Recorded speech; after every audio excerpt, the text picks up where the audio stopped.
Our search for the truth about secret government warehouses has taken us on a global journey. We've been to Montauk, New York to explore allegations of mind control and time travel experiments underneath an abandoned military base. And we've traveled across the Atlantic to delve into the depths of the Vatican's secret archives in search of answers to age-old mysteries.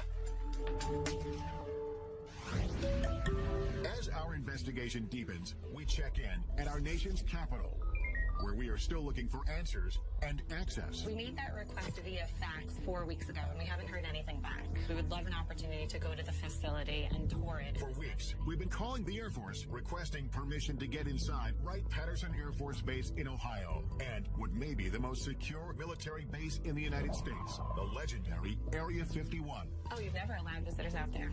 After phone calls to multiple government agencies, we finally reach an Air Force representative who agrees to review our request one more time. Thank you so much. I would appreciate that. The Pentagon's reluctance to let us into these military bases only fuels our curiosity. Could they be hiding more than military secrets inside? And are there other bases, or even warehouses like the one depicted in the sci-fi series Warehouse 13 that we don't even know about? And that is exactly what we do here.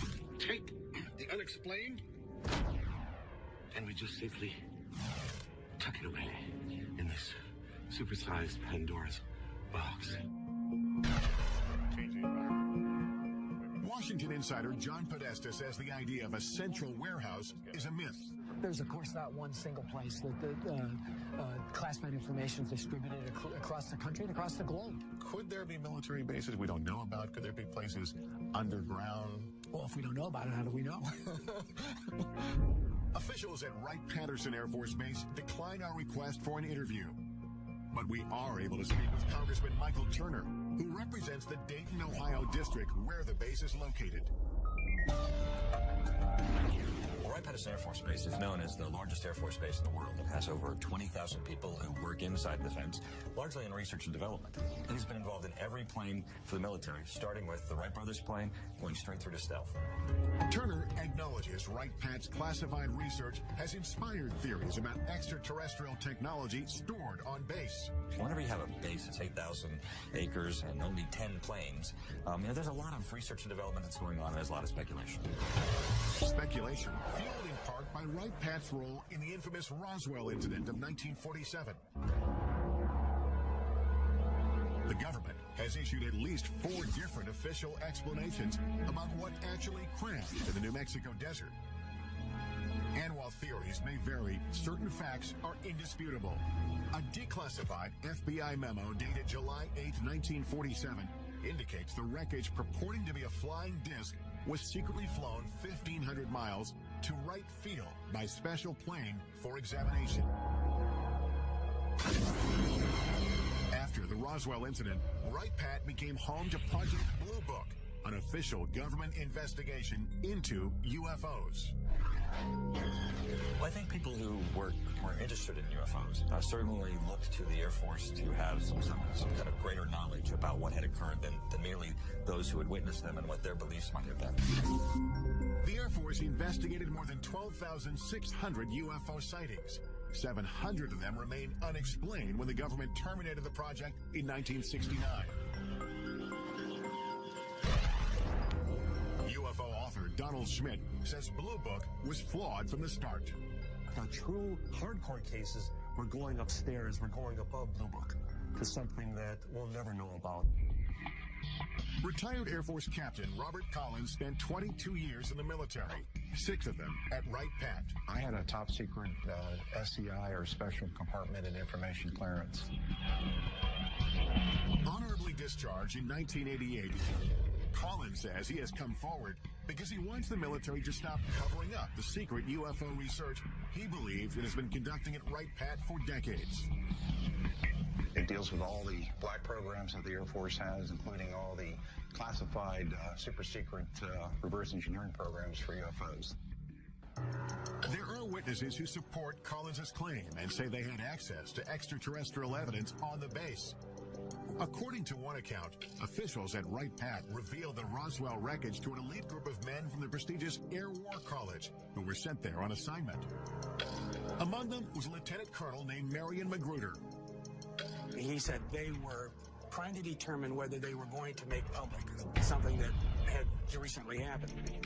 A fighter pilot in the Second World War, Magruder, known by his combat moniker Black Mac, was no stranger to military operations.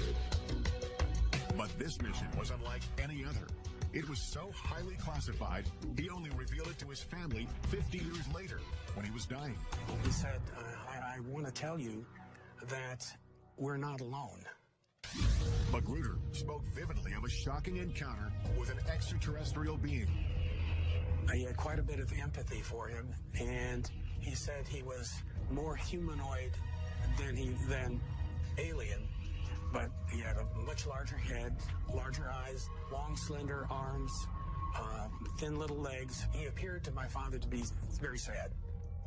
Magruder struggled silently with what he saw until the last days of his life. My father said we killed him because of the experiments and stuff. That had an incredible impact upon him. And it may be that his memories weren't all that haunted him. There would be some people come to visit him to discuss that situation with him. Whoever it was, and I never knew who it was very interested in making sure that secret was kept. The Air Force referred us to its 1985 fact sheet that addresses persistent UFO rumors. It says there are not now, nor ever have been, any extraterrestrial visitors or equipment on Wright-Patterson Air Force Base. Yet, over the years, questions have grown. Suspicions sparked by testimony from former employees, including Robert Collins, who says underground facilities are strategically hidden throughout the base. Never find it unless you know where to look. Coming up, reports of a complex labyrinth deep underneath Wright Pat. And physical evidence allegedly from the base that may prove a government cover-up of alien life. I'm too old to worry about my reputation. And later, travel with us to the Nevada desert for an unprecedented investigation into Area 51. If the public ever really knew what happened at Area 51, they'd want to burn the place down. All this and more when Inside Secret Government Warehouses continues. We've come to Wright-Patterson Air Force Base in Dayton, Ohio to investigate the truth about what may be hidden inside. Is this base ground zero in a government conspiracy to cover up evidence of alien life? Many UFO researchers believe so. They have the proof. They have the physical evidence. To this day, everything still points to Wright-Patterson Air Force Base. According to retired Air Force Captain Robert Collins, the next building is 620. These civil engineering drawings show entrances to a massive complex of tunnels and vaults located under the base, which leads to a set of stairs. Combining data from 25 years of research with information leaked to him by unnamed sources, Collins describes what he believes is under the surface. All these tunnels and vaults are completely independent of anything else in Wright-Patterson Air Force Base. 60 feet down, below ground. And then there's a limestone rock bed, which is anywhere from 10 to 15 feet thick. So you may be as far down as 70 feet. You're looking at probably the size of a couple football fields at least in length. There's roughly 4 big vaults. They're about 100 by 100 feet in size. They got carpeting on the floor of the tunnels, and you could drive a pickup truck through. Collins says the most remarkable secret isn't the underground complex itself. It's what he says the Air Force was and possibly still is hiding inside. The things that were stored in these vaults were, of course, bodies, alien bodies. All the cryogenic equipment used to support and maintain and preserve those bodies, and medical examination tables and biological testing equipment. The Air Force denied our request for an interview with a representative from the base. But local Congressman Michael Turner says plenty of classified information is at Wright-Pat, and it's all with good reason. A lot of the things that are going on at Wright-Patterson Air Force Base are secrets that need to be protected. There are things that are in development, research that we're doing, possibly for capabilities for us in the future, or even how we're looking at our potential adversaries. A statement issued to us by the base says the evolution of virtually every Air Force aircraft flying today can be traced back to Wright-Pat. They tell us current developments include material that can sense and then heal its own cracks, as well as bird and insect-sized aircraft capable of swarming. One of the few reporters allowed on base to investigate the legends of UFOs at Wright Pat is Emmy Award-winning newsman Carl Day. An awful lot of unanswered questions. And tonight, we're going to try and sort out facts from fiction. They said, well, come on in and look and see if you find anything. This is at the invitation of the Air Force. Aware of reports about underground chambers, Day asked to be escorted to the lowest level of Building 620. The tunnel that I went through was certainly not big enough to drive a truck through, and we hadn't dug none of these tunnels because they were very low. While Day didn't find hidden tunnels, he uncovered something even more shocking. It was a small mandible, which is the lower jaw of something. In the course of his reporting, Day met a dental technician from a Veterans Affairs hospital 15 miles outside of Wright Pat, who said he had worked on a strange impression of a mandible brought from the base. At the time, the man was so afraid to tell his story that he didn't reveal his name or face. Never seen anything like this before in human or animal. Neither one. Today, at 81 years old, John Musgrove speaks undisguised for the first time. I'm not going to be around too many more years, and I'd like for this story to be out, you know, because I don't think the federal government is ever going to come out and say, yes, there are aliens and they are visiting us. Musgrove says that in October of 1979, two uniformed men he recognized as officers from Wright Pat came to the VA hospital to obtain a cast of a dental impression. There was no blood and saliva. It was just dry as a bone. And I noticed right then and there I had something unusual. I thought to myself, my God, what have I got here? When Musgrove finished the assignment, his boss made it clear not to speak of what he saw ever again. He raised his hand up like this for the impression, looked at me and crushed it and threw it into the trash. And that's when he says, forget you ever seen this, forget you ever worked on it, don't talk about it. The impression was broken, but Musgrove dug the pieces out of the trash and put it back together so he could duplicate the cast. Convinced the mandible came from a skeleton stored at Wright Pat, Musgrove gave a copy of the cast to Carl Day to investigate. But the case went cold when nobody Day showed it to could identify its origin. I didn't want anything to happen to it, just in case. So it's in a safe deposit box. And I've got the key. Day agreed to retrieve the mandible from his personal repository. There it is. This is the first time it's ever been shown on national television. I would love to know if this is indeed representative of true aliens' lower jawbone. You can imagine how small the head must have been. 30 years after the cast was made, pressing questions remain. Could this be the smoking gun that we're all looking for? The final proof that indeed we're being visited by aliens? It proves one thing. There's something other than human and animal. Coming up, does this mandible hold the secret to extraterrestrial life? A leading dental anthropologist weighs in. And that's not even close. But first, join us in the Nevada desert. Does it make you wonder what's in there that has to be so secret that they kill? As we examine exclusive video that may expose what happens inside the most secretive military base in the United States. When Inside Secret Government Warehouses continues.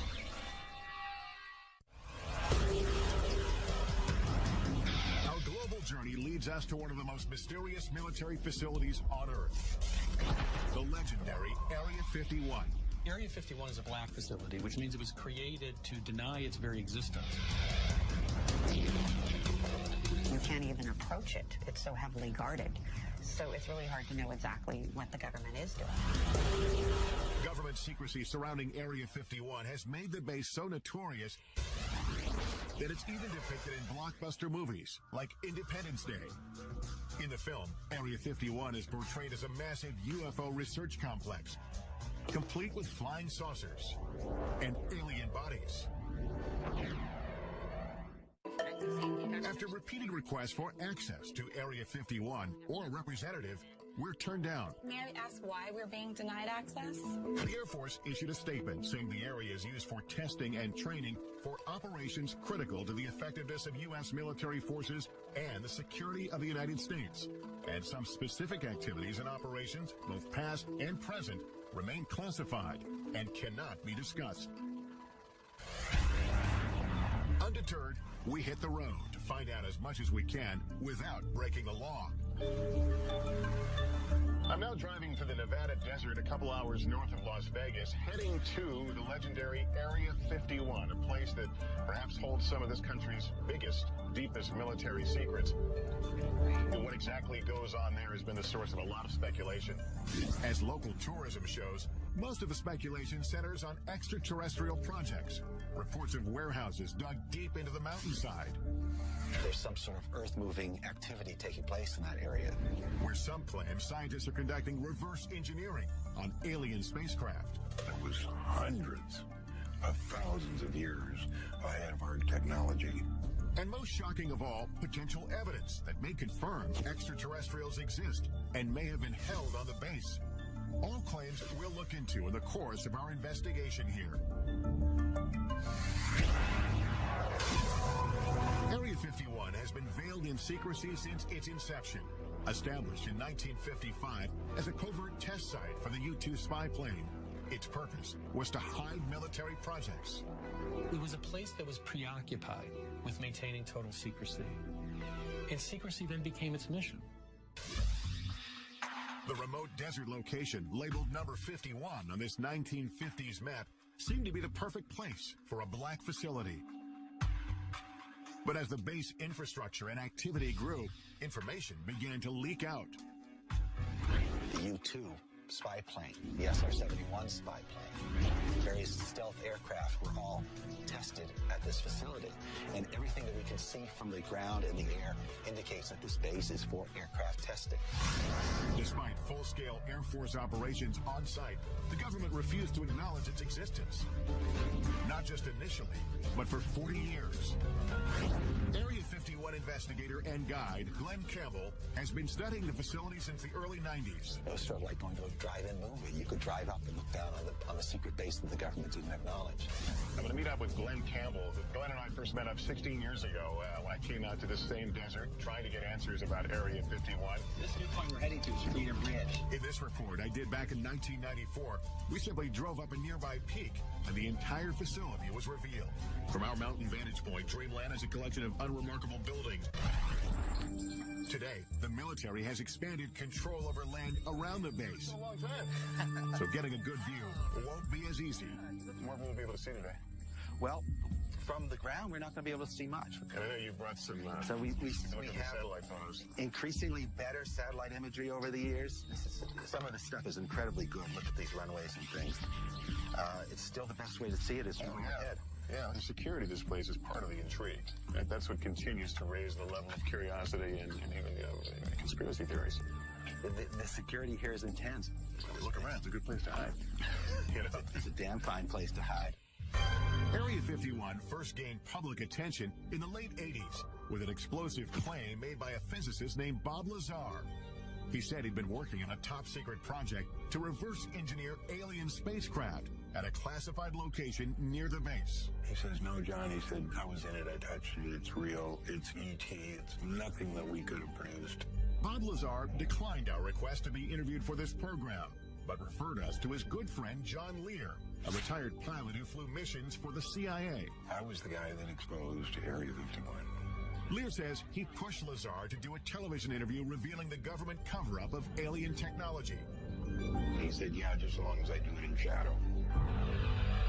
The interview took place at Lear's home, and he captured the setup in this exclusive video. Pictures, that's Bob. That's his wife. In the interview, Lazar claims to have worked on flying saucers in a secret facility called S4. So covert, it's camouflaged by a mountain south of Area 51. John Lear describes S4 as Lazar explained it to him. S4 is an underground base. It just looks like a slope of a mountain, but actually they're hangar doors, and they slide up. So it looks like just part of the mountain is sliding up.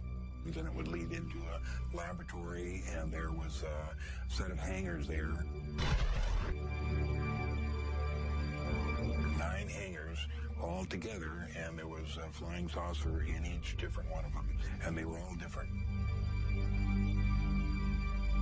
Right, straight down the road. If the reports of flying saucers and reverse engineering are true, then could the government be using Area 51 as a warehouse for alien technology? Regardless of what kind of secrets the military is hiding inside Area 51, it's clear visitors aren't welcome. This is as far as we can go in public land. That's the first thing that strikes me. There's no fence, just a pair of signs. At first look, security at the base doesn't seem impressive. But soon, the complex layers of defense become apparent. I noticed tripods on the hill. Those are watching us. Cameras, they're looking down at us. They're looking at the road over there. You can't sneak by on this road. And if you miss that, you don't miss our friends up here on the ridge. Right. In the pickup truck. These guys are here 24 hours a day. Ground sensors, remote cameras, and private security around the clock. Yet the desert itself may still be Area 51's best protection. You know, when we came here, I expected to see a 15-foot barbed wire fence. There's no fence, just a series of these orange posts. These posts are the only marker that you're required to have in Nevada to mark a boundary line. They don't need a fence here. They've got 13 miles of empty desert to protect the base. Well, the sign's pretty typical. Warning, restricted area until you get to the bottom. Use of deadly force authorized. So we're actually 3 feet from being in a situation where we could be killed. Doesn't it make you wonder what's in there that it has to be so secret that they'd kill? Could it be true alien visitors are being held at Area 51? Airing for the first time on network television, this video purportedly shows a live extraterrestrial on the base. He's apparently being observed by military workers through a glass partition. The source of the tape is a man who goes by the name of Victor. He won't reveal his identity for fear of retribution. Victor says the video was smuggled out when material from the base was being converted from analog to digital. He discussed the video with an altered voice in his 1996 interview. Approximately twice a month, they sit it down for a session that generally lasts from 3 to 5 hours. Victor claims the alien arrived on Earth in 1989 and was subject to regular interviews. In this session, he says the alien becomes distressed. He's checking for hemorrhaging around the eye sockets and in the nasal cavity. Victor believes the alien died in the mid-90s. We have no way to verify whether the video is authentic, but we'll take it to a creature effects expert in Los Angeles to test its plausibility. In the meantime, we scale a mountain in search of any sign of structures inside the restricted area.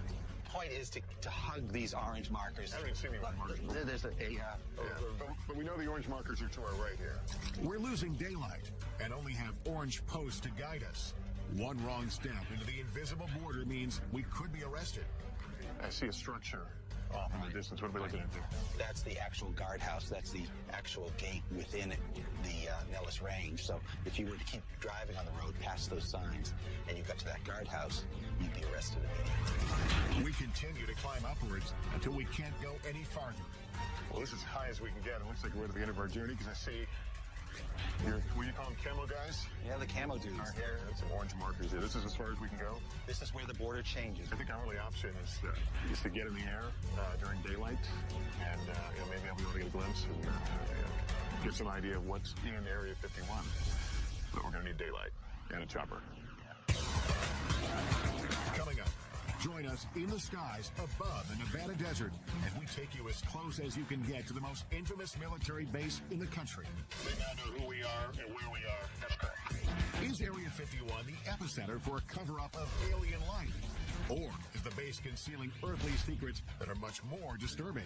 Find out what happened at Area 51 and what humans did. That's scary enough. When Inside Secret Government Warehouses continues. The only people who know what happens inside Area 51 are the employees, and their identities, even down to the cleaning staff, are kept secret. That white bus with the darkened windows, we're told, ferries local workers from around Area 51 who come here to work each day. Those not bussed in are flown in, shuttled back and forth on special unmarked planes. They fly on a private airline known over aircraft frequencies as Janet every morning from Las Vegas to Area 51. This surveillance video shows workers returning from Area 51 on private 737s.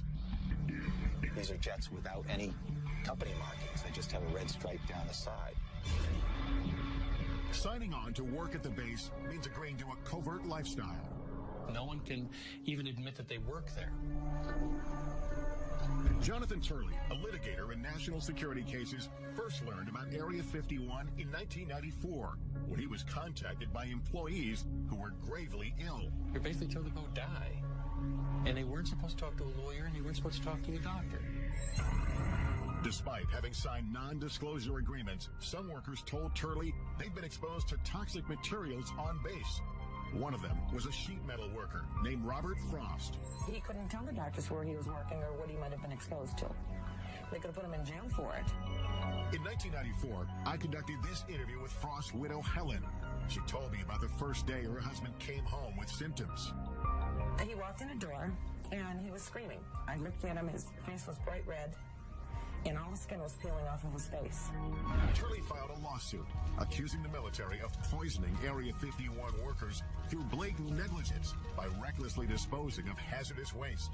They dug a football field-sized trench, and they would fill it every week with all types of hazardous and toxic wastes. And then they would just dump jet fuel on it and set it on fire. Though the base was operating in secret, Turley says the impact on some workers was difficult to hide. Many of them developed a strange condition that looked like fish scales on their body. This was taken just before he quit in March of '89. And then he had these large sores on his back. He had those all over his body. Turley's clients wanted to know what they were exposed to, but suing for information was a Kafkaesque task. At the time, the government denied Area 51 even existed. At one point, I just told the judge, Your Honor, I can take you there. I can point you to it. You can see it. How can it not exist as a matter of physics, let alone the law? Turley says it wasn't until he obtained satellite photos of the base that the government finally acknowledged some operations in the general area. They believed that they lived in a special place that was not reachable by federal law, that even killing someone, it was just simply not something to be held accountable for. Eventually, Turley filed several lawsuits on behalf of sick workers. The legal battle lasted for 9 years. Some of his clients died during this time. The lawsuits succeeded in prompting the government to start conducting environmental inspections on the base as required by law. And as a result, the court found one of the cases to be moot. Another one was dismissed for reasons of national security.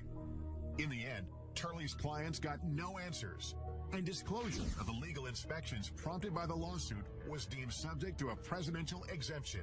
This means they can be kept from the public, and they have been to this day.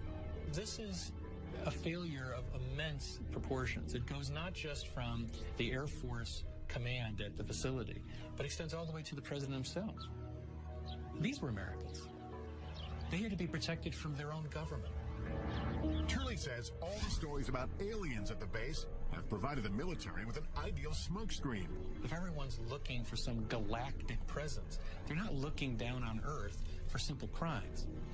And so the government never really did try to kill the alien stories. They just wanted to kill the crime story. And so, public interest in Area 51 and its alien legends has endured. Tourists come from all over just to get a glimpse inside the border. There's all the signs and all the cameras watching you up in the hills and the guys in the trucks. It's like, okay, what do you really not want us to see that's back here? Like, what is it that you want hidden so well? Major land restrictions in the 1980s and 1990s have closed off nearly every reasonable land-based vantage point into the facility. So we concoct another plan. We really couldn't see anything from the ground, but we have another option. We've hired a helicopter, and we're going to go up and try to skirt around the restricted area and see what we can see. Campbell, who's the The sky is is also now the focus for investigator Glenn Campbell as he prepares to monitor activity in the restricted airspace above the base with high-powered surveillance cameras. We have 3 cameras recording 72 hours worth of video. These 3 specialized cameras will record continuously and capture anything unusual overhead, day or night. The idea is have Bald Mountain on one side, have this small peak on the other side. Looks nicer. As we await the results, I head off to do some aerial surveillance of my own. All right, I'm Tom. It takes several calls before finding a pilot willing to take us anywhere near Area 51. Well, these are restricted areas, and why they're restricted areas, they don't tell us. How close can we legally get? Well, it's recommended that you don't get closer than about 2 miles to the border. Are we going to tell them what we're doing? No, we're not going to tell them. We're just going to tell them we're going to be doing some flying looking area over if they ask. Let's do it. Okay, here we go. 4373, 4373 with 9 depth for 9660 hotel. They now know who we are and where we are. That's correct. During our ascent, we overhear communications between air traffic controllers and the unmarked government commuter jets. 267 L control radar contact, maintain at 15,000.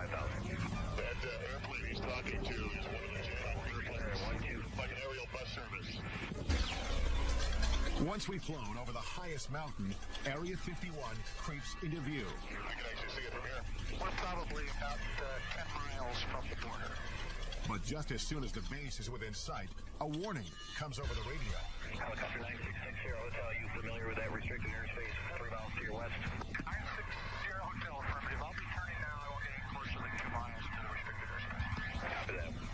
It's clear that again, like on the ground, we're being observed. We are as close as we will be allowed to go to Area 51.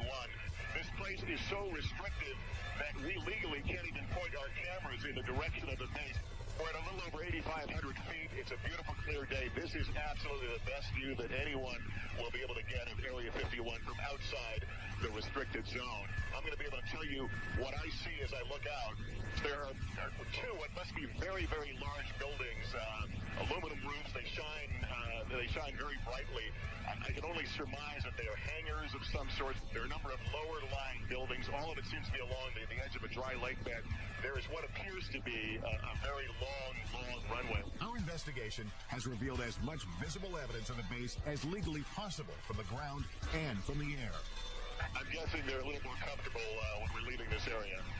More than likely. And if we've learned anything, it's that the government is intent on keeping what's hidden inside this legendary military base a secret.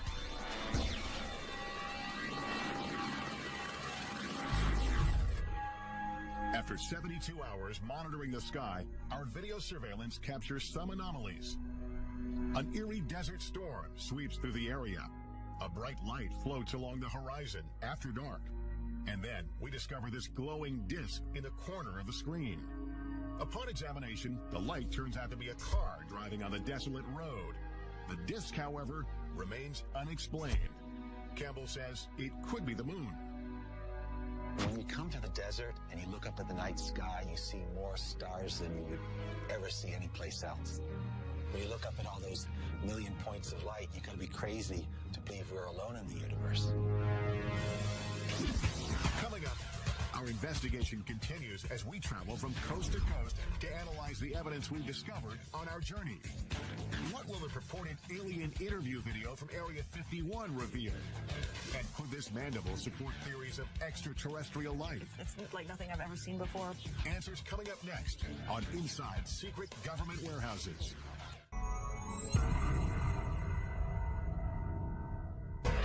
Our investigation into secret government warehouses culminates with analysis of the potential smoking guns we've uncovered. Does this video of an alleged alien interview at Area 51 reveal the truth about life beyond Earth? And could this mandible prove alien remains have been hidden on bases like Wright Pat for decades? We'll explore all the possibilities with top experts, starting with one of the most sought-after creature effects artists in Hollywood. I'm looking for that one piece of footage that is undeniable, that I can't look at it, other people can't analyze to death. Kevin Yeager designs creatures, aliens, and humans for a living. most notably Chucky from Child's Play and A Nightmare on Elm Street's Freddy Krueger. Yeager agrees to analyze the video using 25 years of experience in puppeteering and film. The first thing I saw, was an alien. It actually looked like it was alive. If you look closely, you can see there's a small little mouth. It kind of looks like it's, pursing and moving like a natural mouth would.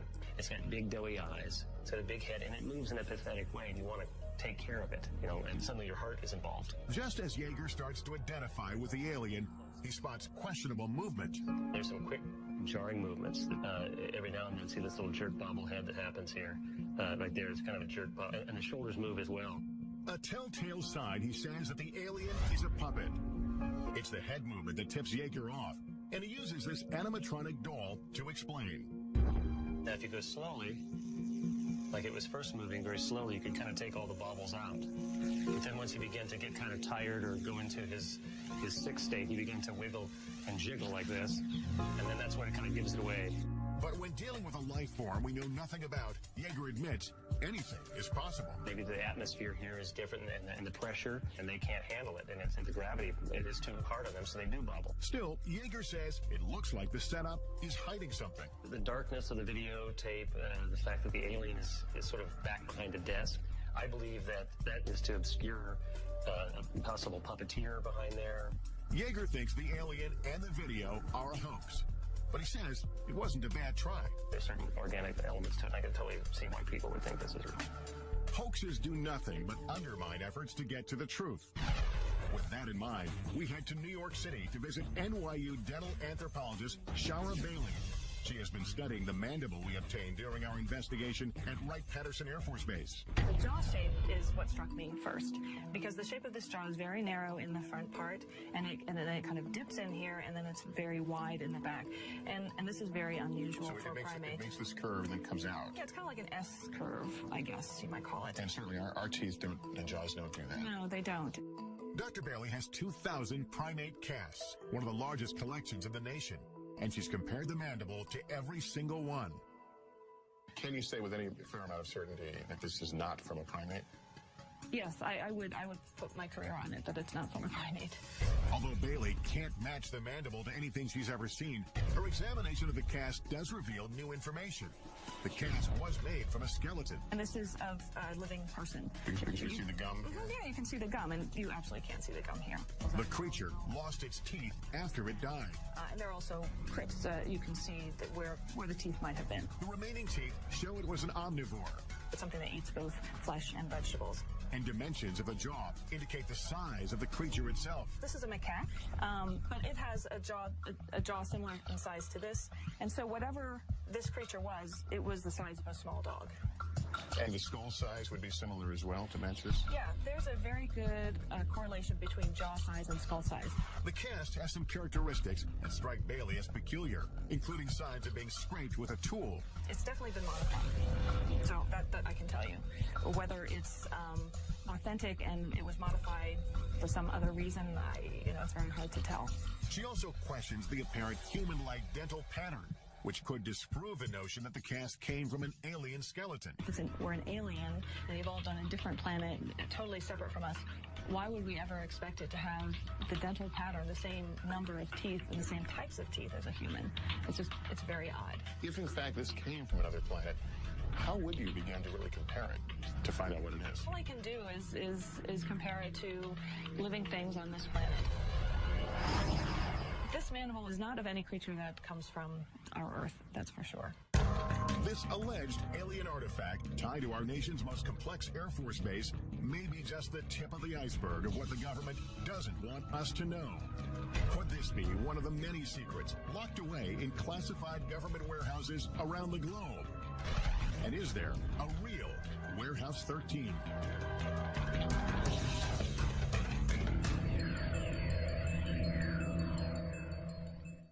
In the end, we can't say for certain what's below ground or hidden behind closed doors.